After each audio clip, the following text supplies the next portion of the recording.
this is Governor Bobber. Like, good day, doctors. George Allen here. Good day, doctors.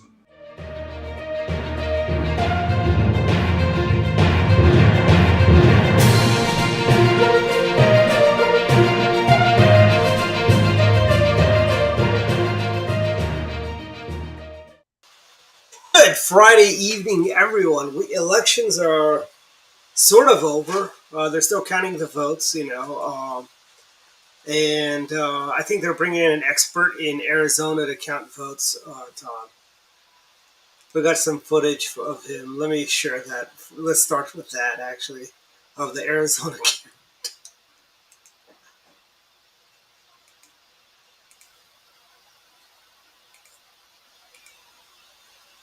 Decide the count, and it's time to answer that fascinating question: what is the Sesame Street number of the day? Let's count the bats and find out. That's one bat. Two bats. Three fabulous flyers.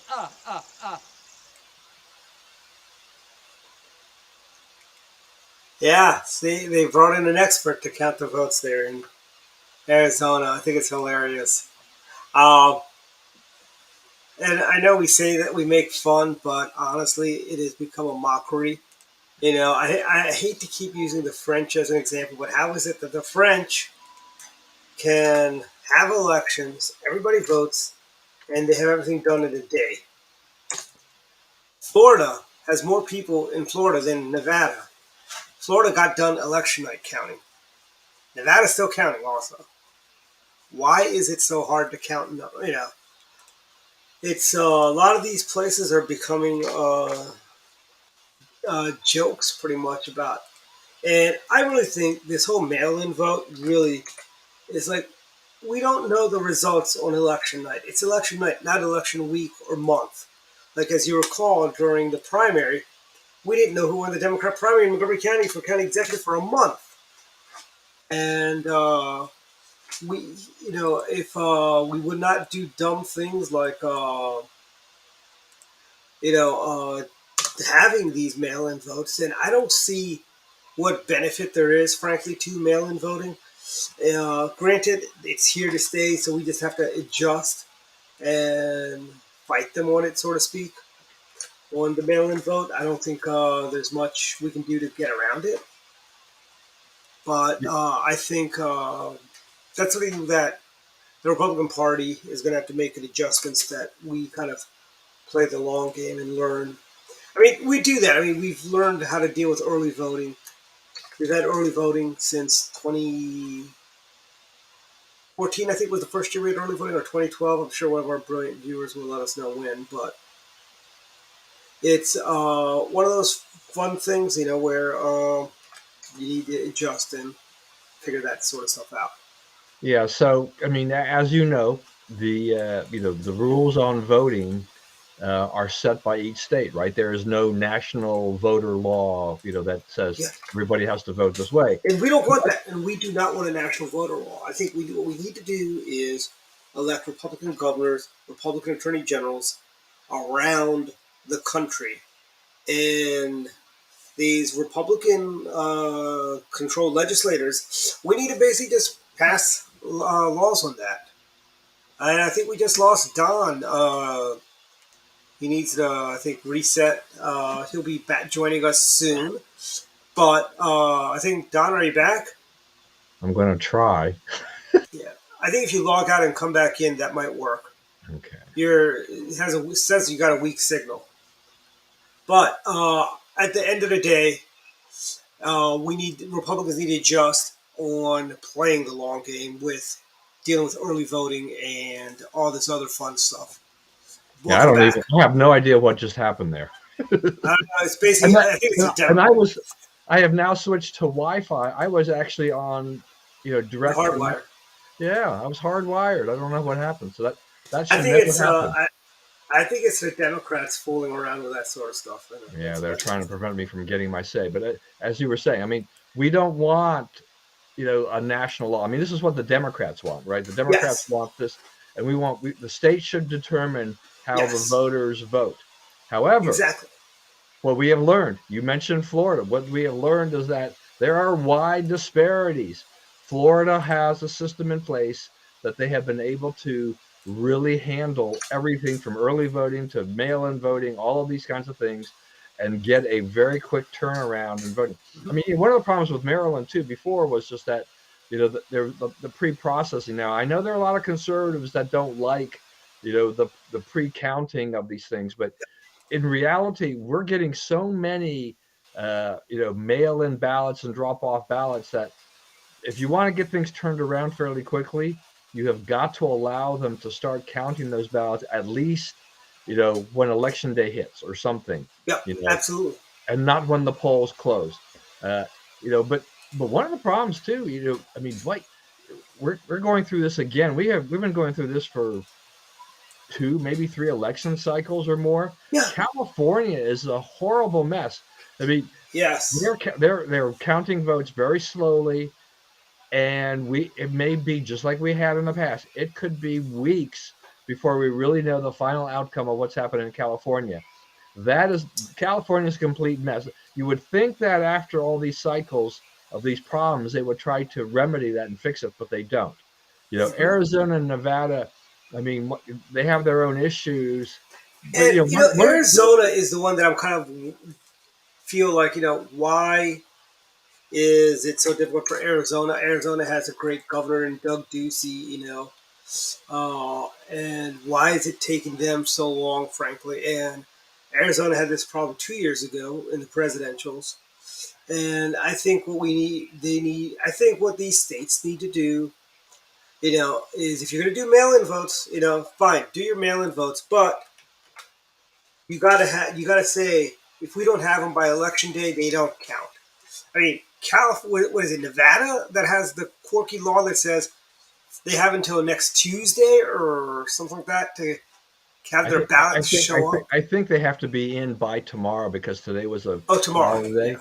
But nevertheless, it's like, in what universe should it be okay for ballots to arrive in essence, 3-4 days after the election to be Yes. valid?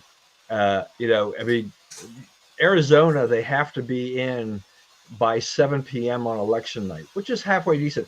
I was thinking this morning, I mean, Hmm. that maybe one of the things that the states need to do, since they're struggling so much with this thing, is like, okay, you want to do mail in, then the same rules apply to, say, deadlines apply to early voting. The mail in period ends when early voting ends, because early voting ends a few days, could end up to a week before or a few days Hmm. before election day. If they had that, then they'd have everything they need by election day, and then they can start counting on election night or whatever and do Hmm. that. This waiting period of allowing them to come in at this point, it it was fine when we used to have the old absentee ballot situation where you had to basically have a reason to vote Yep. that way, and there were very few absentee ballots that ever showed up in any one state, but they're Yes. Hmm. flooding in. People are dropping stuff off, at these drop off locations. Hmm. So these election offices, they're getting flooded and overwhelmed with Hmm. massive amounts of ballots coming in a very short period of time, Yep. and it just seems untenable. They're going to I would say, look at what Florida's done and try to emulate Florida, or Yeah. find another solution, like cut off the mail in earlier. Do something. The drop off should be cut off sooner or something like this. If you want to vote, and you want to wait till the last minute, then you go in person. If you want to vote by mail or you want to vote early voting, then you have a different deadline. And I think that makes it a little bit easier in these bigger states. If they don't want to exactly follow Florida's line, Hmm. these there's no doubt that a lot of these laws seem to me to be fashioned, to try to help the Democrats. They Hmm. tend to benefit by a lot of these changes. Yep. But I don't, it's just really ridiculous in this day and age. I mean, we have all this technology. We had better reporting, I think, as you alluded to earlier. We had better Hmm. reporting before all this technology arrived. than we do now. You know. And I think I've got no faith in pollsters at all. Yeah. It reminds me of, remember 2012, Mitt Romney was going to win, and boy, that was like a kind of a real, like someone threw a bucket of cold water on you, ice cold water. It was like the ice bucket challenge before the ice bucket challenge, Yeah, well, frankly. yeah, the pollsters are having problems. I mean, they're trying now. They have to rely mostly on cell phones to try to get a hold of people. Yep. I do think that really ever since Trump started, he first started his campaign, that it changed, the likely voters, registered voters on the Republican side who didn't want to admit they were going to vote for, Trump. And you still have that effect, with people who are Trump aligned that were running, and people Hmm. supporting them, that they weren't necessarily going to tell pollsters the honest truth. Uh, I have Dan Gaynor, who recently left the Media Research Center after being there for a number of years. Yep. He Hmm. sent me a message via Twitter, direct message, and he asked me about Utah because Molly Hemingway, put this thing up from the Federalist about these odd Deseret News polls that seem to favor, McMullen's chances in Hmm. Utah against Mike Lee and making him seem to be very close races. So I went back and looked at this because I hadn't paid a lot of attention to that race, but I was in Utah in early October, and I did see a Hmm. number of McMullen signs, but I never got the feeling while I was in Utah that there was any real danger that people were going to abandon Mike Lee for an Evan McMullen. Yeah. That there wasn't, there just doesn't seem to be any reason. It's a heavily Republican state, and nothing. Lee hasn't done It's like, anything. yeah, it's kind of like, like if you saw the early results, Beto O'Rourke was up in Texas, right? The early results, I think they called it for. Yeah, I Uh, mean go. so the Deseret News, they partnered with the Hinckley Institute, which is kind of a moderate at best, organization in Utah doing Yeah, I mean, what can you say about an organization that's named after a would-be assassin who tried to murder President Reagan? well, yeah, if that was only the case in Utah, yeah, there are other Hinckleys that are more famous in Utah for many many Yes, I reasons. know But that. as the Federalist was pointing out, the polls that the Deseret News and Hinckley were putting out was 3 to 5 points for, basically separating McMullen and Lee for the polls they ran. Uh, Hmm. Other polls out there showed a wider, margin for Lee, and Lee won by a very comfortable margin. And so, Dan was kind of like, you know, since you're LDS, what do you take of this? I said, you know, I found an article that talked about the polling disparity and the methodology for one thing, and I just said, and I reiterated to him what I just told you, is just that, if you're on the ground in Utah, you didn't get that Hmm. feeling. I mean, when you're surveying 800 voters and you have these, you really, you're not really, experienced on doing something like this, or you use a bad database, you're going to get numbers that are way off. So they were way, way off. But this is part and parcel of what we saw during this election. Once again, Hmm. pollsters, they've been suffering for a number of cycles, and it's not getting any better. They are No, struggling in this environment to try to they pinpoint how. have not. I always say I don't think they've gotten an election right since 2004. As you know, they got that one wrong. Remember 2004? All the Democrats thought John Kerry was going to win. Yeah, I mean, Oh, that was so much fun. yeah, there's always going to be polls that are wrong, but when you have the majority of them, especially ones that had been right for so long, that have been good, Hmm. you have to begin to wonder exactly what's going on here with the Yep. methodology. Hmm. What are the voters saying? Can you trust the voters to answer honestly anymore? Um, I don't know. I mean, I think we need some polls to get some kind of a feel for things, Hmm. but I really don't have a lot of faith in polls when I see them. I No. think, in the end, you just have to wait for election night and just start seeing the numbers.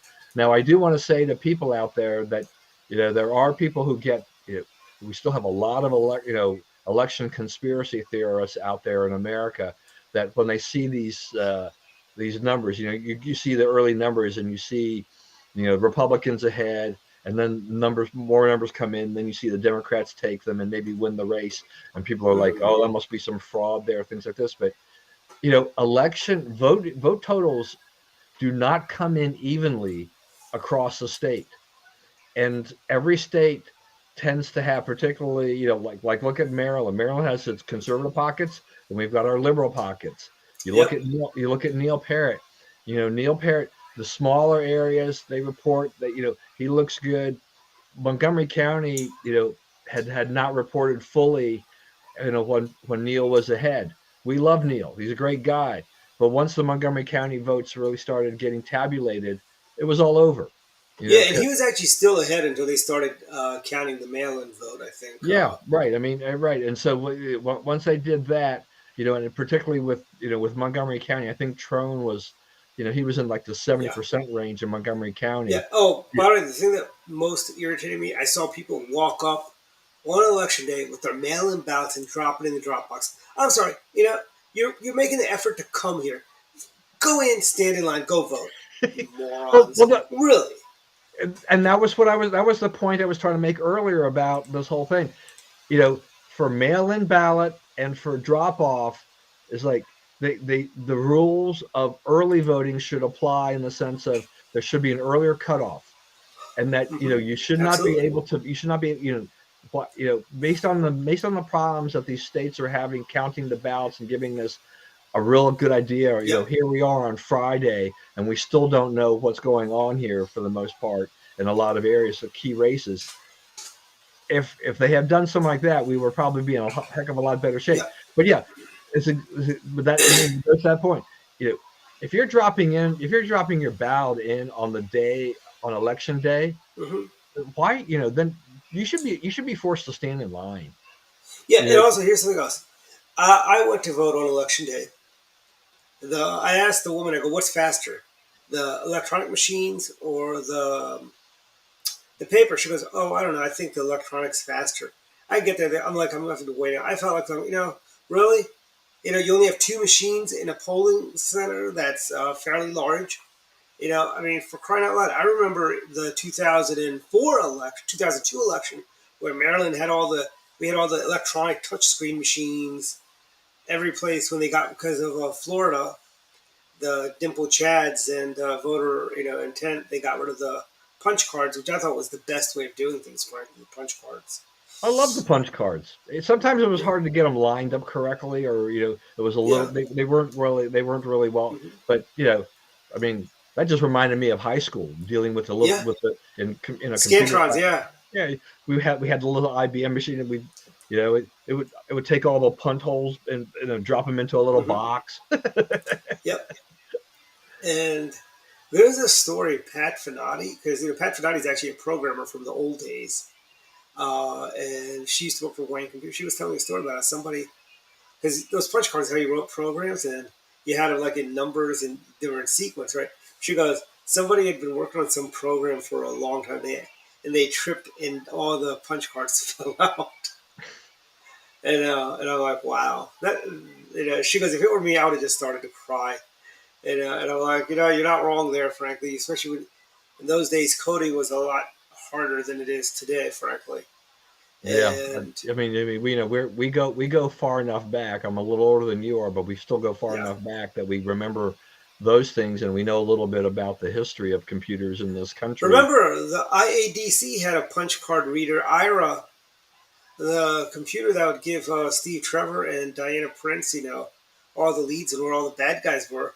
Every computer in there is like lighting up, and then it spit out a card. That computer had to spit out punch cards. So I mean, you think that you think Wonder Woman and Batman would have state of the art technology, but I guess that was state of the art for the time. And it's funny, the Batman series in the 1960s, Wonder Woman was the late 70s. When you think about all that stuff, but that was the wonderment of that age, right? I mean, it's like, you think about, gee whiz, that was great. It's a lot like movies, right? I mean, really before George Lucas kind of really, just changed movies forever, with all the special effects. Well, all the other stuff, you're like, wow, that was at the time. Well, That actually, might be, that was you it. know who was doing the best special effects up to that point was probably Toho Studios in Japan. The folks that brought us Godzilla. I Not mean, again. they had those they were what is it? Monster Zero. Yeah, Planet X aliens. They had those little flying saucers, and you had Mecha Godzilla. I mean, that was really good special. I mean, the Ten Commandments. I'm still wowed every time I see the parting of the Red Sea scene. You know, it's like Yeah, the Ten Commandments. I mean, they had some really good special that effects in stands the there. test of time. Yeah. Some of those other alien movies and things like that with the with the flying saucers, you're like, okay, you know. Yeah. Well, you know, there's this one. I want to say it's yeah, actually it's a Godzilla where you can actually see. Whenever they put Mothra on a train track, so you can actually see the wheels of the train. There's a Korean movie called Young Gary that breathed fire, right? But you can see the gas jet in his mouth when they were showing when he's breathing fire. I'm like, huh, Young Gary has a gas jet in his mouth. Uh, and the special effects, you know, it's like, you know, honestly, probably the Ten Commandments is probably one of the best special effects that have stood the test of time. I mean, Green Slime. I don't know if you ever saw Green Slime, Don. They used to rerun that on Channel 5 before it was a Fox affiliate, before Fox was even around, like on Saturdays, before many years ago. And I guess I must have missed that one. yeah, it was actually that was a collaboration between Toho and Rankin Bass. Rankin Bass had a lot of shows back in the day. Yeah, they also did the King Kong cartoon, and they were actually the ones that were. That's why Dr. Claw was in the Japanese King Kong version where he fought Mecha Kong, where you know Mecha Godzilla had missiles and lasers. Mecha Kong had high beam headlights. Like when you fight King Kong, he'd like flash his high beams, and King Kong would look away.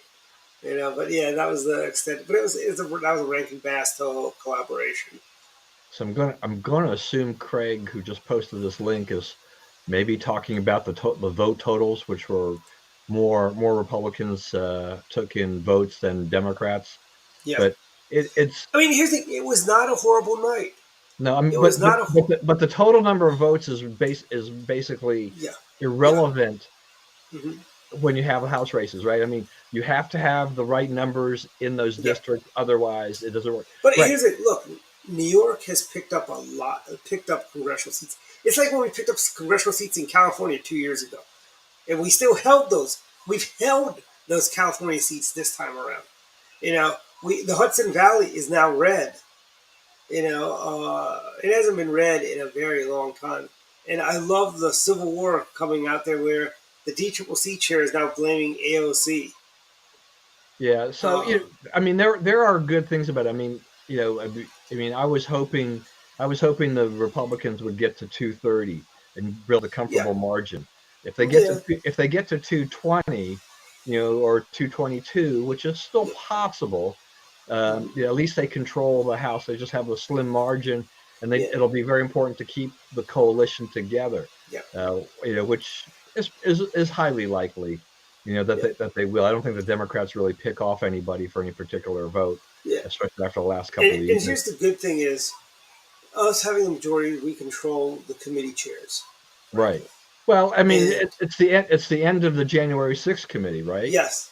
Yep. And hello, Hunter Biden, laptop committee. Yeah, and by the way, you know, we had Scott English on our sister show Direct Line on Wednesday, and he made a really good point. In 1994, Republicans were running, they were talking about, we're going to do welfare reform, we're going to have the crime bill, we're going to do this, we're going to do that. Okay, and then quietly they were saying, we're going to investigate Bill Clinton and Monica Lewinsky, right? While this time, we were saying, hey, we're going to investigate Hunter Biden, we're going to go after Mayorkas, you know, we're going to go after, you know, and I think if we had talked a little bit more about policy stuff and quietly did what we want to do after we take power, I think some of those close seats we would have won. And I want to say the Senate really did not have, you know, like they did. I don't know if they didn't participate in the Commitment for America, so to speak. I think Yeah. what they should have done. I mean, the Senate, it's like, and then and Mitch McConnell, didn't help massively. Oh, it's the quality of. We've got a problem with quality of candidates. Mitch, shut up. Honest to God, it's like thank you for giving us a Republican majority on the Supreme Court, but just shut up. I mean, I think it's funny that the Pennsylvania, by the way, I think if early voting did not start in September, and that's another thing, if you're going to have early voting in September, no mail-in votes. If you cannot find time between September and November to go vote, maybe you don't want to vote that badly. Maybe Yeah, I you mean just don't. that's the other problem with early voting, though, is that sometimes it starts way too early. People are casting ballots, without having knowledge of things that break late in the campaign. And let me tell Now, you, Maryland, as bad as things are, we actually we had. I want to say I think it was about 2 days too long, but it's good enough. We had early voting for 7 days, I think. Yeah, 7 days roughly, and it's not great, but I'd rather have it for 7 days than 2 months. I mean, Virginia has early voting starting in late September. Pennsylvania, and I'm sorry, it's like and these debates are all at the whim of the candidates. It's not like that's one thing I think Republicans need to understand is that the Democrats aren't going to debate. They're not going to debate if they're in the lead. Just like I'd say, frankly, if Republicans are in the lead, why do you want to debate a Democrat and risk making a mistake? Frankly, well, I mean, I think there's some debates are worthwhile. I mean, if you've got a strong candidate, a Republican candidate, the chances are that they'll probably do just fine. But absolutely, yeah. I mean, but what I'm saying is that but we have a lot of unpolished candidates, and throwing them up in yes. a debate gets to be a little bit risky. I mean, it'd be like, Well, I think Republicans, if they're the challengers, I like debates. But I think if we're the incumbent, we really don't need to debate if we don't have to. Frankly, it's like well, and I think the Democrats feel the same way. If I'm the incumbent, exactly. I don't feel like I have to Except we debate. feel this obligation to debate. Incumbents, they want to debate. Like Larry Hogan had debates with Ben Jellison. He didn't need to debate those guys 4 years ago. Yeah, I mean, but you go back to McConnell. I mean, McConnell is definitely. I mean, he gets vilified by conservatives a lot of times. I mean, and yet, but But Don, we're old enough to remember when Mitch McConnell was a hero of the right. he's a great politician. I'd say. I mean, I don't like Nancy Pelosi, but she's good at what she does in Yeah. counting votes. I mean, you have to have. There's skill sets involved that make them successful in their own right, whether or not we like them or not. McConnell, at least, he was pumping money into these races. Mm-hmm. Donald Trump wasn't pumping money. No, not if you listen to Mark Levin. Mark Levin was really angry. Like, evidently he pulled money out of Alaska on that Senate race there. And the Alaska deserves everything it gets. The Republicans went ahead and allowed. They went ahead and installed the ranked choice voting. Yep. Ranked choice voting sucks. It's a disaster. Mm-hmm. And if you're a Yep. Republican and you actually implement that, you're a fool. You're an idiot. Exactly. Shame on you. It's created a mess. It's given them a Democrat congresswoman as a result. Yep. That type of thing. It opened the doors to Democrats, which is exactly what the Democrats want. Now, I don't know, like in Alaska, if Shabaka is going to win. I hope she wins because I'd like to see Murkowski go. We know the seat's going to be an R seat. We just don't know if it's Murkowski or Shabaka. But we want Murkowski out because she is an unreliable vote for the Republicans. Yes. Especially if we get it to 51 in the Senate. But it's going to be it's going to be a tough road. I mean, I think Laxalt Nevada, Laxalt, he still could hang on there. I mean, they're getting close, right? They're getting close, and the vote total is getting close to 90% the last time I looked. Yep. Arizona, Mark Kelly's going to win that race. Blake Masters is trailing too far, I think, and he's underperforming Carrie Lake. Carrie Lake may become the governor of Arizona. I think she can pull that out. I don't think there's enough there for Masters to pull it out. Look at Georgia. Herschel Walker underperformed. Kemp while Warnock outperformed, Stacey Abrams. If Mhm. if if Walker could have had, you know, just about only about a 5% drop off from Kemp, he would have Mhm. won that race outright.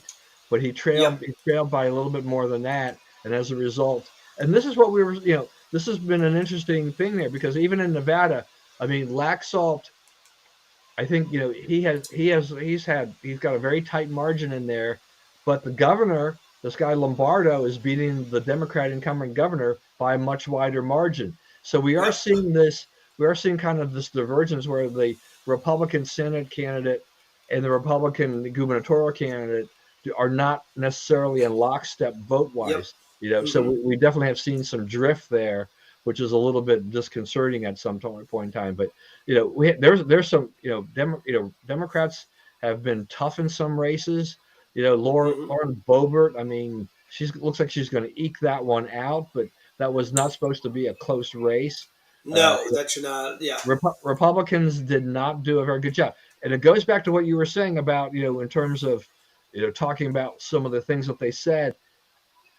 Ted Cruz, I think you and Ted Cruz are probably somewhere on the same wavelength because Ted Cruz had said that there are too many candidates spent too much time on kind of the personal issue and Yep. not on what we're going to do in the policy Yeah. issue, and I think that cost them And dearly. I mean, and yeah. I think even if Carrie Lake pulls this off, Carrie Lake would have been a stronger candidate had she stuck to more issues and made this more personal. I mean, I she mean, attacked look at Neil. Maryland. Nicolay Ambrose, Neil Parrott, University Morgan, all stuck to kitchen table issues.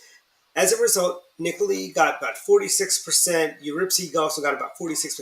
And they've done this is phenomenally great for Republicans, those two districts. And Neil pretty much came real close to real close to winning. If we didn't have this mail-in thing and we just voted on election day, I think Neil would have won, frankly. Um, and they all focused on kitchen table inflation, crime. You know, let's not get lost. That's why, like when like I was running for county council, and a lot of people say, "Why aren't you speaking out about?" I'm like, look, you gotta be for something. You can't just be against something. You gotta be for something. That's why I said I'm for STEM education. I'm for expanding the math and sciences in our schools. I think we need to beef up requirements for high school graduation, frankly, and bring back the final exams in Montgomery County Public Schools. I'm not gonna, we all know CRT is bad, okay, but the way you defeat CRT, you can't just be against it. You also, yes, we're against CRT, but we're also for STEM education. You can't you can't just beat the drum of what you're against. You got to also talk about what you're for, and that's it.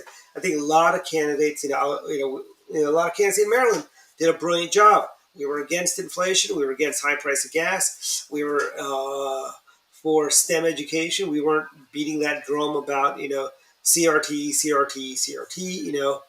Because our voters know it. We're not gonna. We don't support CRT. We don't support the perversion that is being taught in MCPS schools. And we need to say what we're against, but we also need to say what we're for, and that's the big Right, kind of loss. right. A And lot of I'm going to say too. The other thing, you talked about the performance of, yeah, Neil Nicolay, Uripsy. The one of the striking things too is the fact that how much they outperformed Dan Cox, yes, right? yeah, If Dan Cox had been if we'd had a better candidate, a hmm, stronger candidate at the top of the ticket, that might have been enough to push the rest of those guys. If those candidates can get in that mid 40 range with Cox hmm, as the top of the ticket, yep, you can only imagine, if and I'm not even saying that Kelly would have necessarily won, but she would have been a stronger candidate. She could have possibly, pulled, say she would have done 5 to 7 points better than Cox. yeah, That she could have potentially pulled, taken Neil Uripsy over the finish line, and yeah, Neil over the finish line. Definitely Neil, yeah, you know. and Uh, I think she probably could have taken Nickel and Uripsy along too. I yeah, think, I mean, I think that was a possibility. I mean, and there's just here's the thing: I can't put all the blame on our current, basically our candidate, our nominee for governor. But I'll say Larry Hogan has some responsibilities in this too. Larry Hogan talked down Republicans. You know, he, yes, he did a fundraiser for Nicolay. Yes, he did a fundraiser for. I think he did a fundraiser for Neil. I'm not sure if he did or not. But so Governor, you needed to get in there, and this is your legacy. If I recall, in 2014, there were 4 Republicans running for governor, and they all got behind you after you won the primary. And they didn't go around saying, "Oh well, we're not going to support Larry. Larry has no chance of winning." We all got behind our party's nominee, and I think that is it's a shame. Yeah, I mean, Was I agree with that. I mean, I mean, Dan Cox was not my first choice. No, I mean, I voted for Cox, but it wasn't Yeah. something I really wanted to do. I mean, but Yeah, I mean, hey, it's like I voted for John McCain too. He wasn't my yeah, first right. choice either. He was the nominee, so I will faithfully vote for for that Yeah. nominee. But yeah, I mean, I kind of understand where the governor, because of Cox's close alignment to Trump, and Yeah. there's definitely some bad blood between Cox and Hogan, and so there's Yes. some personal issues. Well, I mean, when going you on say there. you're going to arrest the governor, that kind of leaves it. Yeah. No, I mean, so you have that, but on the other hand, are you really interested in trying to make the Republican Party and keep it strong in Maryland, try to Yeah. build? Then you must get behind the candidate no matter what. I tell you. I mean, what is Hogan? I mean, really, what does Hogan have to lose at this point? He's not on the ballot anywhere, and it doesn't seem to be that, except for maybe running for president, down the line. That's what he want to do. But Maryland wise, I mean, he doesn't look like he was going to run for Senate. So go ahead and do this. Go ahead and support the candidate and give him Exactly. try And to help him get over the finish line a little bit, or at least turn out more voters. I think there was a lot. Who the biggest winner in Maryland politics is after this cycle? The biggest winner is Governor Bob Ehrlich. Governor Bob Ehrlich did what our sitting governor should have done. Bob Ehrlich, governor, went around, you asked him for a fundraiser, he made it happen. He did a fundraiser for everyone. He did one for Europe. He did one for Reed. He did one for, he did 2 for me. I got a 2 for out of that. He did a fundraiser for all candidates all over the state. He did one for Chris Palumbi. He did, events, it's like, but he's only one person. It's like he can't do every candidate running, but he did a fundraiser for every candidate that asked him. Right, and in general, even though there are a lot of conservatives that are, that have not been happy with Hogan for various reasons, he's still the sitting governor. He still would turn out people, and he could still help you raise significant amounts of money that can be used. So yes, Larry Hogan definitely deserves some criticism for the way he played. If Governor Hogan had gotten on the phone to his donor and say, "Hey, I need you to give money to Neil, Uripsy, and Nicolay to the tune, so they helped them raise each $1 million extra a piece," that would have been enough to pull them over. I think $1 million, $3 million would have been enough to pull those 3 candidates over the finish line. Yeah, and it's not like the situation the Democrats had with Joe Biden. Not that many candidates really wanted Joe Biden around because Biden's poll numbers were low. Hogan's poll numbers are good. Those candidates would have loved to have Governor Hogan, help them raise money. There's, absolutely. He did do a fundraiser for Uripsy. He did do a fundraiser for Nicolay. But he wasn't as visible. You have a Republican governor who should have been far more visible in this campaign than he was. I mean, we had Governor Ehrlich walking the streets of the 2nd District with Nicolay Ambrose. You don't think if Larry Hogan had done the same thing, that would have given her a little bit of a bump, frankly, in addition to the bump that Governor Ehrlich gave her? It's just very, very disappointing. I mean, we're all Hogan people. Yeah. We all were we were all with Larry Hogan in 2014. Some of us were with Larry Hogan from 2012, frankly. You helped arrange an interview with Hogan with me that I was able to do. One of the first ones he did. It was like, we were all in, very early in, with Hogan. Overall for his 8 years, I think he did about as good a job as he could overall because dealing with a heavily Democrat legislature, you knew you weren't going to get legislation passed, but you could throw up some vetoes and make them override them. Yeah, You can do a few things by executive order that, to do things. I mean, at least he kind of helped, did a little bit of blocking and tackling of yeah, some of the worst things, during this time. And I think yeah. Maryland thrived with that. And You know, what's going to happen now? Is Westmore going to be a great governor? I don't think so, but No, he's not. He's gonna. Let me tell you. First thing that's gonna happen. All the tolls are gonna double. They're gonna double, and what they're gonna say is, "Well, we haven't had a toll increase in 8 years, And they'll go. People are making more money now than they were 8 years ago, so let's just take it out of their pocket. They don't need that extra money. Uh, Taxes are gonna go up. We haven't had a tax increase in 8 years. Well, it's about time we raise the taxes. And so they're gonna raise the gas tax too. That's just how insidious these people are. well, I mean, Uh, my advice to Governor Elect Moore is to look to California and see what happens when you get a little bit overzealous with your mhm. legislation, your taxes, and your regulation. Is that you start losing Mhm. population, Yeah. and you then erode your tax base, and Mhm. then your state starts getting some Republicans elected as a result. Yeah. You know, And so here's you know, another piece of advice for Governor-elect Wes Moore. Take a look at the William Donald Schaefer playbook. yeah, Take a look at how Harry Hughes governed. Or take a look how Marvin Mandel governed. Try to be like William Donald Schaefer, Harry Hughes, and Marvin Mandel. Don't try to be like Paris Glendening and Martin O'Malley.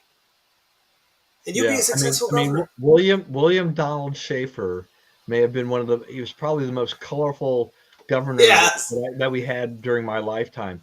You Yeah. know, I but More colorful than he Spiro was Agnew? he was just somebody fun to watch. Okay, Yeah. I mean, it would be interesting if if Schaefer had governed during the era of Facebook and Twitter and social media. Oh. That would have been something. There's a lot Yeah, of stuff.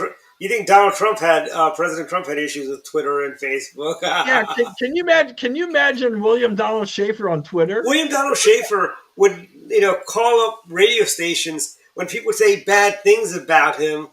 That's how we got that infamous "The Eastern Shores of Odd House," the the Odd House for the state of Maryland comment. Because somebody from the shore complained, and Yeah, so we've had. I mean, it's our history in Maryland, the politics of America is replete with interesting characters, and you just kind of wonder with people like that had social media been around in their time, how much different things would have been for them. yeah, I know. But that this is it. Technology marches on. You have all these things that go on, and Mhm. you have to deal with whatever you're given at hand.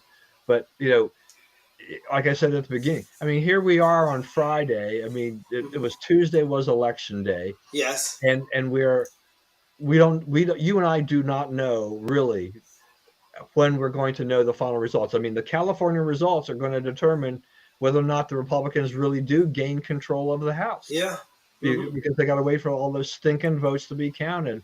And I think that is just a stain on America that we can't do this. And you mentioned these other countries. I mean, you know, I think we are the best country in the world. We have the best system in the world overall, right, of doing things. Yeah. And yet we can't get our votes counted, here within a few days. And you can look at other countries, and within a day or two, you know, these third world countries, they know who their leaders are, and they move on from there. So this is just a ridiculous notion where we're stuck with right Uh-huh. now.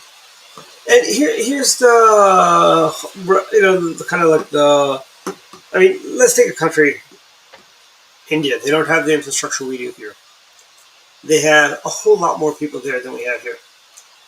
They managed to count the ballots for their. I think they got a parliamentary election. They got an election coming up this year or next year. I don't know when, but they count the votes, and within I think they vote for 3 days, and it's like part of the country votes on one day, other part of the country votes another day, and another part of the country. So they broke up the country in thirds. That's fine. And granted, I really wish they release the results as they're coming in, but they don't. Uh, but at the end of the third day, they know who the party in power in the parliament. The British Empire. They have parliamentary elections. We know the night of elections if Labour or Conservative is going to win the majority. Yeah, Uh, and I'm betting in India being as vast as a country as it yeah. is, and so that there's not a lot of electronic voting going on in India. You just No, don't have actually they require ID, and not only that, how when we had the shocking. election, and we had the elections in Iraq where they had to dip their finger in ink. They Yeah, do that too. You know, okay, if we don't have voter ID, can we do that at least? Can we at least have people dip their fingers in ink like we did in Iraq? I mean, honestly, that the election we had in Iraq under President George W. Bush was more legitimate than our 2020 election. Or, I mean, I don't want to say that, not more legitimate, but people had more faith in that Iraq election results than they did with the 2020 results, frankly. Uh, and it's a game. You got to adapt. It's kind of like Captain Picard said. We can adapt too. The Borg was adapting to everything, and Captain Picard said we can adapt too. And we, as Republicans, need to adapt to this new mail-in voting nonsense. We adapted to early voting. Uh, we've adapt. We need to adapt. We can't just throw our hands up there. Oh, we hate this mail-in voting thing. We're gonna have to. Unfortunately, in Maryland, it's here to stay. It's not going anywhere well, unless I we mean, have an right. election. All of these things that have been put into play, you're not going to take them away. You're not. You can adjust things. I Yeah, mean, and look at Georgia. I mean, Georgia has been. Stacey Abrams has been making this point for years about but I voter heard she suppression and conceded. Did she concede? yeah, Did she she concede conceded this for time. for But this time, or was it for the yeah, last time? I still don't think she ever conceded for 2018. No, I know, but was she conceded? She conceded for 2022, not 2018, right? Yeah, yeah. Because she could have said, "I concede the 2018 election, but I'm not I going mean, to concede this." I think she should have said, I am now conceding both races. That's what she should have said. Yeah, and what's funny is, I you mean, know, even Georgia Georgia did a pretty good job. You had yeah, an idea. It didn't take them terribly. They had a lot of votes being cast, and it's just that their system requires 50%, to actually win it outright. I Otherwise, don't like those rules. I don't like the jungle primary they have in California. I don't like, you know, Louisiana has that same thing. You got to have a majority, not a plurality. I think Although I am happy that they have that rule this time because then Herschel Walker has another bite at the apple, so to speak. It's going into a runoff, and I but he's tell going to you, have a hard time. I mean, I think Walker. Even though he underperformed Kemp, I think he benefited by having Kemp on the ballot. Right yes. now, it's just Warnock versus Can we put Walker. a reliever in? Can we take him out like in a baseball game? Put a reliever in. Yeah, yeah, right. So that's going to be a tougher Sonny run Purdue start warming up in the because bullpen. Warnock probably already has a better infrastructure to get out the vote than Walker. We're going to be crossing our fingers, but depending upon how Nevada turns out, the Walker race may be this Walker Warnock race may be just not more irrelevant. The Republicans have got to take Nevada. Arizona's probably already lost to to Hmm. Kelly. So, we're going to be is that race, the Georgia race will then determine control of the Senate. Um, Yep. and I was thinking too about this is that if the Democrats somehow wound up with 51, you know, what does Kamala Harris do now? Because that was the one thing she was halfway competent on was coming in Maybe and she can go to the border. casting a tie-breaking vote. She can go to the border, Actually, yeah, maybe or she she should go just to on the resign. border restaurant. Either or, she go to the on the border restaurant. She might go there too. Yeah, Are they still around, or are they out of business? there may still be some. I think you can still buy their chips. Yes, they're still around in like Florida. There's a few restaurant on the border places there. Don Pablo's is gone, I think. So I like that restaurant. I've eaten at a few of Remember those. we once drove to Laurel to Don Pablo's back in the old AIM days when I think it was you, Matt, myself, and someone else. I'm trying to think who else it was. I think it was Yeah, Kevin. we had some eating excursions back in the day. Yes, we did. Those are a lot. Those are the good old days. But you mentioned that jungle primary. California, you can thank Arnold Schwarzenegger for getting that Yes, through, right? and Californians we could have elected Tom McClintock governor or Bill Simon, but no, people like Sean Hannity. Oh, well, I'm going to tell these people, I'm going to endorse them and tell everyone, not to vote for. Sean Hannity, you claim to be a conservative, but yet you supported the most liberal. And that was the year McClintock or Simon could have beaten uh, Bustamante, Mr. Aslan movement. Yeah. So I mean, this is the problem. A lot of the problems that we've seen in some of these areas, in terms of making a bad situation worse, it's thanks to the Republicans that have actually been behind these things that are going to make it worse for them in the long run. It's Mm-hmm. absolutely insane that this. I mean, if Schwarzenegger hadn't backed this thing, it probably wouldn't have happened for a while. I mean, the Democrats didn't have enough votes to get it passed in California Mm-hmm. at the time. But no, thank you, Arnold Schwarzenegger. Here's the legacy of some of these people that were like, why? But yeah, it's and you mentioned earlier too. I mean, you know, one of my problems with all of this too is that there was too much hype, I think, by the media and by other Mm-hmm. pundits about a red wave. And I do think there's a certain element in there where they really did this so that if it turned out that it was below what the Yeah. expectations that they built up, they could come back and criticize the Republicans for not Yep. getting to where they were, and that's pretty much exactly where we are right now. And by the way, Don, this is the second time this has happened to us. Do you remember the Bill Clinton recorded testimony? There are all these leaks about Bill Clinton getting mad and walking off, which never happened. And they're saying all these things that happened that never happened. It was the Washington Post. It's like it's like I want to say they did this to us in 2012. We were supposed to win. Mitt Romney was supposed to win. You know, I and mean, we yeah, I mean, how that movie the ended. Republicans, if they're at 220, they did underperform. I mean, there are races they lost. They should have won. They should have done a little bit Yeah. better. But once again, we spoke about at the beginning, you talked about New York and Florida were bright and shining stars in there, Yep. saying that particularly in New York. I mean, when you can come in there and you can start changing things in New York, and I think we can give Lee Zeldin a lot of Yes, he had credit. coattails. Lee Yes, Zeldin. he didn't Long he didn't Island is win, bright but red. he helped. He had a strong campaign, the Yep. strongest Republican campaign in decades in New York for Since governor. George Pataki. Yeah, Yeah. and as a result, Republicans did much better. So that was a good thing. I love how Biden, I mean, their silver lining is that they kind of held, and it was the best showing by a Democrat president in the Hmm. midterm in decades. Well, Well, since George W. Bush. by a Democrat president though, in terms of a Yeah. law, Okay. Yeah. that's what he was saying. So if it actually winds up, if the Republicans actually take the House, which they should, Yep. I still find it funny that your defense of this whole thing is that we didn't lose as many seats as everybody thought we did. Well, Okay. it's kind of like like when the Redskins lose and when they don't cover this, when they cover the spread, they still lose. But hey, if you had the extra points, and if you took us with 7 points, you would have won the game. That's kind of like what it is. And one last thing I think before we get to final thoughts, I want to bring up is today's Veterans Day.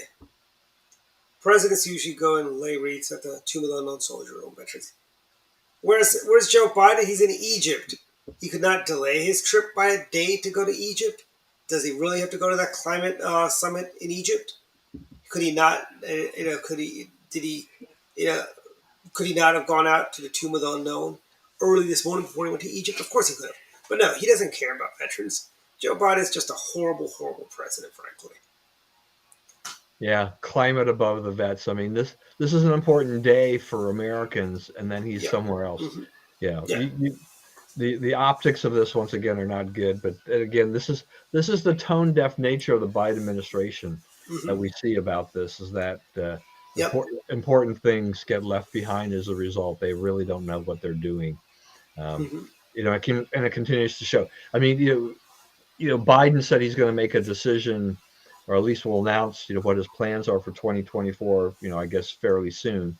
We're waiting on the news from Trump, I guess, on Tuesday. Yeah. Uh, but I think Trump's gonna. I mean, if he even gives a hint of running in 2024, you've got people. I mean, look, Winsome Sears says she supported him and did things. She's not going to support him. Ron There are a lot DeSantis. there are a lot of prominent Republicans that are not going to support Trump going Yeah. forward. And based on how a lot of heavily Trump supported candidates did on this cycle, I think that it would be a huge mistake for Trump to run at this point. Raise money, give support to Republicans. Let's get off your ego trip train here, Trump, and then make it about the Republicans, and then Oh, let but them. it's always about him. It's never about the party. All It's him before party. right. from Honest day, to God. from day one, it's always been about Donald By the way, Trump. some of the comments. I was a supporter of President Trump. I was a Trump delegate twice. And let me tell you something. He made that. I heard today. He made a comment saying Glenn Youngkin's name sounds Chinese. I mean, are you kidding me here? He's attacking Ron DeSantis, America's Ron governor. Ron Ron DeSanctimonious, right? Yes, and you had nothing to do with creating Ron DeSantis, Mr. President. Yeah, and yet he wants to take credit for some of the stuff in Florida, Yeah, right? And he didn't do yeah, diddly squat. yeah. So I think Trump has been exposed here on a lot of fronts, and just like you said, And look, look, I let's voted look at for his Trump with the twice. exception of J.D. Vance. Let's look at his endorsed candidates. How'd they work out? Dr. Yeah, Oz went down. Dan Cox went down. The guy that was running for governor in Pennsylvania went down. We had the guy in New Hampshire went down. You know, his pick for Senate in Georgia might go down. And oh wait, Vice President Pence and President Bush were with Governor Kemp, and we already know he won. We don't have to wait for a runoff for that one. yeah. It's like and then you got these people. Oh, you neocons don't know what you're doing, and the era of Reagan is over. And my favorite line that kind of irritates the hell out of me is when they go, "Oh, President Trump was more successful than Ronald Reagan." I'm like, President Reagan got 2 terms. He got 2 terms in the White House. You know, And I was thinking today. So I subscribe to the Reagan Library podcast. So yeah. once a week they spit out something, and usually it's a couple. It's they have kind of a theme, and then they cobble together some of the speeches or whatever. The one that Hmm. just came out this week was a Tom Brokaw interview with Reagan. Um, I guess it would have been like 1980. I guess it was in 88, 88, Yeah. 89, whatever. So he was no, he was leaving office or whatever. It was a great interview. Yep. But one of the thoughts I had as I listened to this short interview was just that, to me, I think that Reagan also, I think to me, in my mind, he was probably the last president that left office yet having some respect and admiration from both sides. You know, Hmm. I I don't think the Bushes left office that way. The Clinton, Obama, Trump, none of these guys, Carter, none of these Yep. guys left office with a general respect even from the other side. You may thought, oh no, Democrats like Reagan, but he was hard not to like. Hmm. And Trump is a guy that's easy to hate, mean tweets and the whole nine Yep. yards, and all this attacks. I mean, Ronald Reagan. What's the 11th commandment? Thou shalt not speak ill of Exactly. the Thou Republican. not speak ill of another Republican. Yeah, he. I mean, Trump violates this thing like every 5 minutes. It seems sometimes. Yeah. As do a certain governor we all know and love. Yeah, I mean, and it's much more widespread than it used to be, but Trump has taken it to an extreme, and it really bugs the heck out of me. Yeah, I mean, it's like really, really disappointing, frankly. President Trump had great policies. We had the border sealed. We weren't having all these illegals coming over. We didn't have, the Russians never would have invaded Ukraine under President Trump. None of that stuff would have happened under President Trump. But the problem is, President Trump is his own worst enemy. He can't seem to get out of his own way. That's exactly right.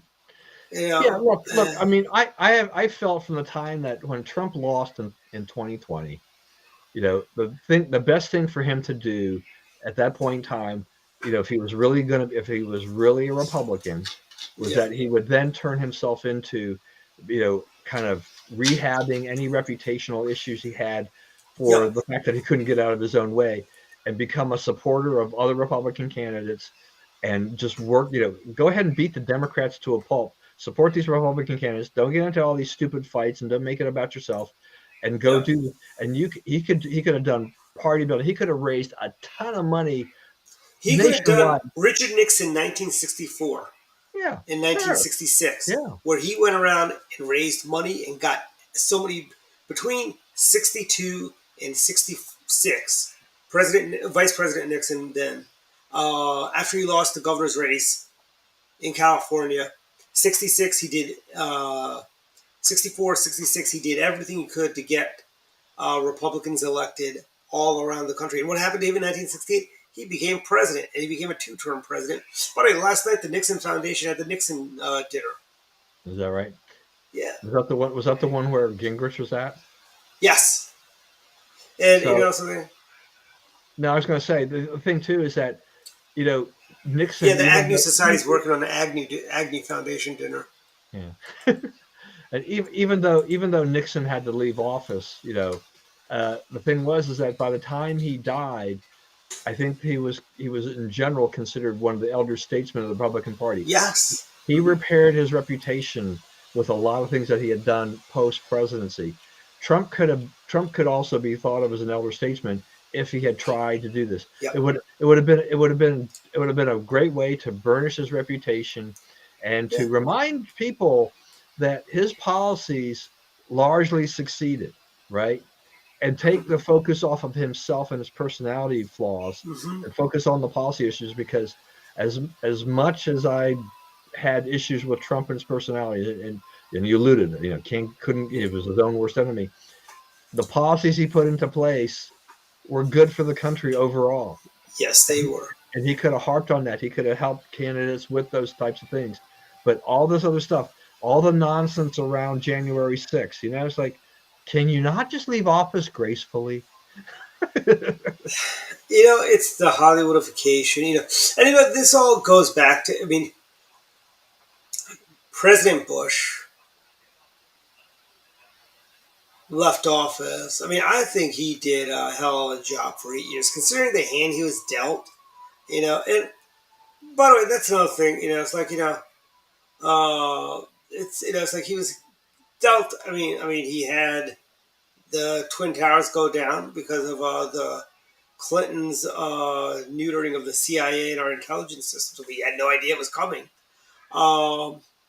And we came back from that. We had a success. I mean, by the time he left, Afghanistan was under control, frankly. By the time he left, Iraq was stable. It was Barack Obama that destabilized Iraq and Afghanistan.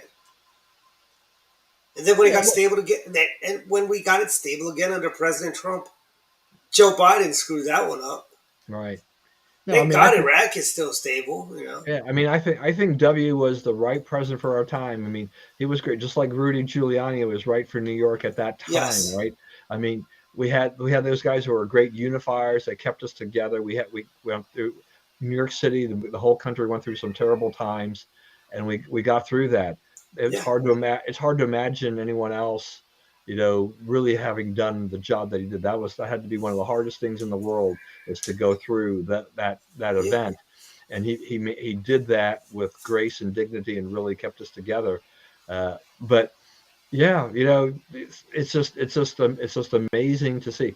Trump has so many opportunities, and here's all these things that are going on worldwide, right? You mentioned Afghanistan, but look what we have Ukraine, the situation in Ukraine. I think this is a result of Biden. Yes, Trump. Yeah, President Trump. They never would have Trump invaded kept Ukraine. Putin at bay. Trump kept he's kept North Korea at bay. Now you've got all this. You've got North Korea firing more missiles and You playing. got China You got saber. China doing their thing. It's just so you've got all these things going on. The pot's being stirred there because you've got a president who doesn't have a clue as to how to handle these guys. Yeah, he likes to wear those aviator glasses. And go down. Go to Egypt and go to these fancy events and all that. Because I remember when Obama got elected. I remember Chuck Todd on MSLSD because I was at the gym and they had MSLSD on. Chuck Todd goes, "We'll finally have a president that actually goes out to dinner. The Bushes never went out anywhere." It's like, I'm sorry, the president, he's, what do you call it? The president doesn't want to go out and eat. Maybe he likes a home cooked meal, frankly. Maybe Laura's a great cook and he doesn't want to go to a restaurant. Maybe Michelle's a horrible cook. That's why Barack Obama loved going out to eat. Oh, Hillary was a bad cook. The White House has, they have a chef, right? They have a whole. Yeah, I know chef, they do. Yeah, they right? do. So, you can. We don't know that. I mean, Laura could have decided. Laura could have insisted that I'm going to cook. Too. I mean, but what's wrong with a president eating in? I mean, when if you've already got a personal chef kind of thing like that, I mean, that whole argument is kind of specious. It's kind of ridiculous. Yeah, I mean, Bill Clinton, we know it was the company at dinner. He didn't want to be around. That's why he went to McDonald's. All right, Dwight. Let's not let this show go on as long as we have in the past. I know. Yes. Final thoughts time. Don, go. Okay. A few things. So Biden's student loan program has taken another big hit. I'm not quite. Maybe it'll hit the Supreme Court, but he's got. I mean, he's going to have a tough road, though. They're confident that they can fight back on this, but I think these lawsuits and the courts are showing that he acted unconstitutionally in trying to do this loan forgiveness. He used that as a political tool in the election, which really wasn't a big issue for most people. I mean, inflation is a bigger issue. The pocketbook issues are a bigger issue than that by far. So, but yeah, once again, another failure, I think, on the Biden administration. They got this wrong. We see that Mayorkas, DHS secretary, he wants the head of the Customs and Border Patrol to resign, or he'll be fired if he doesn't. And the guy is resisting, and pointing, the blame on the border problem is on this guy. But I could have sworn that Kamala was supposed to be taking charge of that and trying to solve that problem, right? She was told to be in charge of on the border restaurants. She's working on that comeback for fix the franchise problem with the on the border. That hasn't worked very well. Elon Musk, that hasn't either worked. Elon Musk's purchase of Twitter is an absolute disaster. It was more of a joke when he proposed doing it. He was forced to buy it and overpaid for it, and he's currently, it looks like he's running it into the ground with all these things. I mean, it's, I don't know. Elon. Maybe he'll shut down Twitter. Elon is being Elon, but he may wind up taking a company he paid $44 billion for and wind up making it almost worthless if he keeps up at this rate.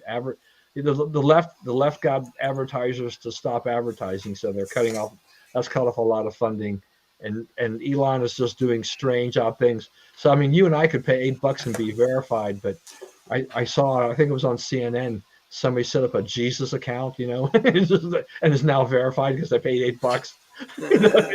So it's a little bit, it's out of control. They suspended the verification as a result of just the overall abuse of the system. Yeah, they also suspended what's her name, bloody head woman, Kathy Griffin. Yeah, well, I will say I give Valerie Bertinelli credit. One of my teenage crushes, who was smart enough to realize that you could change your Twitter handle to Elon Musk, and then tweet out on his behalf, and got Kathy Griffin and a whole bunch of other liberals to do the same thing and push out a lot of Democrat election stuff before Elon, they could catch on, stop it. And Valerie Bertinelli is still on Twitter. and Kathy he got Griffin's been. and stuff like that. So Elon had no idea what the heck he was getting himself into with that. I mean, I like the idea that he was trying to liberate Twitter from some of the controls that they had, but Yeah, he did not really think this through at all. So I'm not really sure about the future of see, Twitter. There's a I question see mark. Twitter as the low rent district. Frankly, it's Well, not. It's not there's quite. this other service, what, Mastodon? People have left for Mastodon. Yeah, well, So yeah. I mean, it's like you got MySpace, which is the ghetto of the internet. might as, might as well might as well go to Parlor or whatever, right? Or Yeah, exactly. Or Gab. yeah, which is You not know, what I'm never going to do. Is like, if Twitter dies, so be it. I use it a few times during the week, but not a whole lot. I mean, I don't think I was using Twitter a lot for my campaign in the beginning. Then it's like why bother? After the primaries were over, what do I need to? Because I did my job. I knocked Tom Hooker out in the primary. So my final thing on this too is that because of Twitter, I got into a Twitter spat with a Maryland Republican who accused me of being a rhino and told me to go back and join the Democrat Party because I dared say that Dan Cox was not an electable candidate, and as soon as he was nominated, that sealed the deal for the Democrats to Mm-hmm. win. And she got mad at me for this, and I said, I mentioned that Republicans have got to take their blinders off when it comes to you cannot be a conservative candidate like Cox and win statewide in Maryland. You can win in the portions that are conservative, but you have to be the Hogan type. You got to do what Ehrlich did, which is govern more from the middle. That's the only way that you succeed in Maryland or can win in Maryland statewide as we are currently constituted because of the registration. And she is so dyed in the wool, hard right Trump Cox that she called me a rhino. So she may I be the take it first. this person doesn't live in Maryland anymore. She's the first person who's ever done that. So Yeah, I mean, honestly, it's funny. You work for Accuracy Media. Your dad was Reed Irvine. You hung out with Morton Blackwell and Paul Wyrick and Ralph Reed, and they're calling you a rhino. yeah, I don't remember anybody ever calling me a rhino before. So Yeah, it's like I'll consider that my badge of honor. My last they comment called was, us. They called us fascists. yeah. So, The last tweet I had to her was like after she said that. I said, well, then you do you, and she's like, yeah. what is that? Some kind of rhino code? It's like, Yes, it is. you really got a problem here. Yes. I Well, don't know. Craig's got a good question. I have no idea. I mean, how did Boyd? I don't know. He probably voted for Dan Cox. Yeah. It's like we all voted for Dan Cox. Because it's like Dan Cox was our only choice at the end of the day. Yeah. Right. When the primary is over, we support our nominees, frankly. And look, Yeah. and I mean, I think if you're going to be honest with yourselves too, the Republicans knew, I think, that with this election, from the time that Hogan won office initially, that if he won 2 terms, who was going to succeed him was going to be a question mark. I had no expectations that Rutherford was going to be the guy, and so Maryland is very, very unkind to its lieutenant. We have not had a lieutenant governor become governor. PKT went down. Anthony Brown went down. I like Boyd Rutherford, but he wasn't governor material to me. Yeah, I mean, Harry Hughes's lieutenant governor, Mickey Steinberg, he didn't win. Maryland does not they don't reward lieutenant governors. They used to say the curse of the vice presidency, the vice president never gets to be president. And that's obviously been broken since Richard Nixon became president, George Bush became president. Actually, Dwight, I'm glad that you said that because that calms me down a little bit more because that means that Aruna Miller, at least we probably won't see her as a future governor. Yes, Thank Aruna Miller. Yes. That's the worst part of that ticket is I think she's far worse than Moore. Yeah, if that's possible, it's kind of like Joe Biden and Camilla. Camilla's a lot worse than Joe. So and that's the other thing too. When you look at 2024, what does Joe Biden do? Does he say, yes, I am running for reelection in 2024, and kind of lock up the Democrats with a guy who's in the 40% approval rating range, and has performed generally terrible. He can't, he struggles at free style Mhm. press conferences. He he's Yeah. he, he's showing signs that he's really I think he's losing going to it. bring Fetterman on to be his debate coach Yeah, when he right. prepares in 2024. And then or does he clear the path for Kamala, which I don't think anybody wants, right? If if Biden says that he's not going to run again, he puts the Democrats kind of in a lurch, because then they immediately will look to Harris, but no one Yep. wants Harris. She's shown to herself to be completely incompetent. So that creates a big problem for the Democrats, and then he would in essence be a lame duck president, for the last couple of years. So Yep. I think he has to say he's going to run, Yep. but it becomes a high risk for the Democrats because it locks Maybe them into he'll do an 2024. LBJ. When he gets his clock cleaned in New Hampshire, he'll decide, oh, I'm going to go back to Delaware. I need to hang Yeah, out with well, I mean, that would Trump. be interesting, right? Yeah, that would actually be very interesting to see if he is the nominee in 2024, but then somebody decides to challenge him, or at least he says he's running, but he still has some I think Gavin challenges. Newsom Right, would Gavin challenge him. Newsom or somebody else comes up through there and tries to challenge him, Maybe and then Stacey he Abrams. he performs poorly. Yeah. Does he then bow out? Oh, it's Stacey Abrams. Please tell me that Stacey Abrams, Charlie Crist, Beto O'Rourke, please tell me that their political careers right now on a national scale are over. You know, You they know, they have lost too many elections now, I think, to be viable candidates. I mean, Chris is getting older anyway, but Beto, I mean, National Review had one of the best, even Morgan and things, Morgan but money I couldn't mean, I help think Charlie I think they Crist. posted that Beto has lost back to back to back races, and has spent like $174 million in the Yeah. process.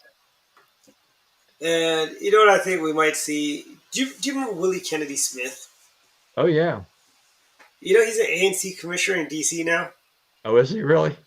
Yes. It's like maybe Beto will move to DC and become he'll challenge William Kennedy Smith for the ANC. He'll challenge for ANC commissioner. Right. I think with these people, I think with Abrams and Beto, after losing these races, you almost need to rebuild your credibility and your electability by going back to the lower levels and seeing Yeah. if you can't win somewhere locally, and start rebuilding yourself and saying, yes, I can win an election. I'm just Mhm. not going to go for the high profile stuff right away. Yeah. Um, I Run mean, for dog catcher or something like that. Yeah. and particularly for Abrams, who was really close in 18 and got Uh-huh. blown out in 2022, right? Yeah. So when you go backwards by that much, you've got a problem. And her credibility in terms of voter suppression and stuff like that Yeah. doesn't pan out. No, she's the only one who was talking about it. Nobody else was talking about it in Georgia. Yeah. I mean, let me tell you, Stacey Abrams is too far to the left. I mean, Zell Miller was a Democrat governor and a senator from the state of Georgia. He might be, and if you got to be like in the mold of Zell Miller to get elected in Georgia, or a Sam Nunn, Right. you can't run like Jesse Jackson in Georgia and expect to win. So. Right. Right. All right. Back to you. We've talked. Yes, my final thoughts. A couple things. One, very important. Thank you everyone who voted for me last Tuesday. We did very well. We came in fifth out of so we were about 100,000 votes short of but we can make it. The mail. I still have faith in the mail.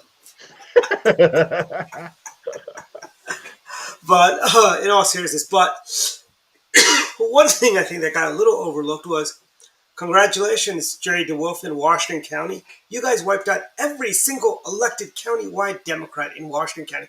There is no countywide elected Democrat in Washington County. Hooray! Congratulations, Washington County. You guys did a great job. And in 4 years, you'll be getting rid of all the other the commissioners that are Democrats. and that person that beat Delegate Cham, frankly, by 30 votes. You know, Oh, did he and lose? yeah, by 30 votes. It's so heartbreaking Oh man, bummer. because it's all those bigoted Democrats in Hagerstown who won't vote for an African American woman. Oh, that's what the headline would have been if she were a Democrat and she lost. Just saying, you know. Um, and on another note, we have our Christmas party coming up December 4th in Kensington. Go to MontgomeryCountyRepublicClub.com to get all the details and RSVP. It's always fun. It's a free event. All we ask is you bring an unwrapped toy for a U.S. Marine Corps Toys for Tots or a $20 check to U.S. Marine Corps Toys for Tots campaign. It is going to be from 1:30 to 3:30, December 4th. Great event, a lot of fun. A lot of people are going to be stopping by. People from all over the state come by, so I welcome everyone across the state. Our newly elected delegates. Dr. Tomlinson is now delegate-elect. Dr. Tomlinson. He is now going to Annapolis, getting ready for Oh, the good, new session. good for Yeah, him. Dr. All right. Tomlinson. Yeah. I wonder if he'll still do our show from time to time. Yeah, but I mean, Reed lost too, though, right? yes, unfortunately, Reed lost, and that's the one I think we should have won. That one. That's another one where I think if we, So whatever, I didn't look at the results overall. So did the Republicans lose seats in the Senate and the House in Maryland then? uh, Net. we may have just broken even, frankly, because I think we picked up some and lost some. I want to say I think Sid Saab lost his Senate seat. Yeah, he was running for the Ed Riley seat, which had been trending blue for a long time, and I think Sid Saab lost. But he may hold on. But Michael Huff, congratulations, I believe. It's safe to say you will be the next county executive for Frederick County. Please build a wall between Frederick County and Montgomery County. You might want to do that. I don't know. Frederick's not all that conservative, right? Not anymore. Not Yeah. anymore. I mean, I remember 10 years ago, our friend Alex Mooney became chairman of the party after he lost his race for Senate. And now he's a United States congressman. Not a bad trade. Carpetbagger.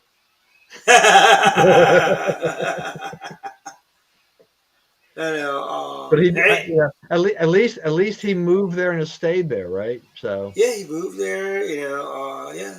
his mother moved there too. Lala moved there. So hey, Yep, Lala moved there too. Yeah, and I think Alex, may be the next senator from West Virginia, Senator Mooney. Because I believe Joe Manchin, and that's Joe. By the way, I think Joe Manchin should consider becoming a Republican. Frankly, especially if we take the majority in the Senate, it's no fun being in a minority. Just go over to our side. Richard Shelby came over when we took over the House, as did Senator Ben Nighthorse Campbell from Colorado.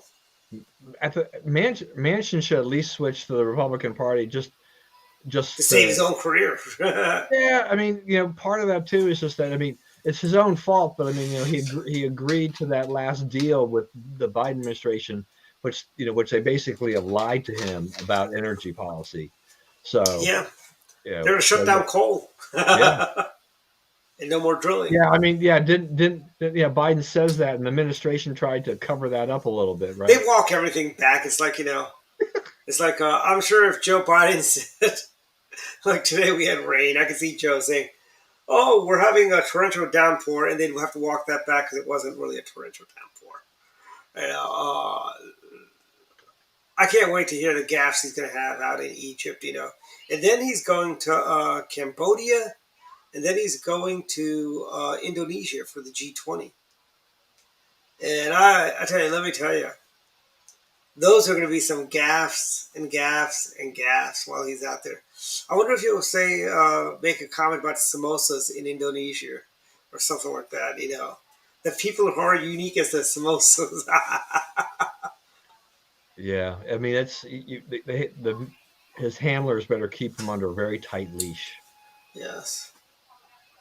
It really they really do need to. It is like a weekend at Bernie's with him. Maybe they Yeah. need to put a little shock collar on so they can give him a shock every time he says something dumb. But anyways, thank you everyone for watching. We'll see you guys next week. Good night. Have a good weekend. Happy Veterans Day. And we're almost at Thanksgiving. 2022 is almost over. Good night, everyone. All right. Good night, everyone.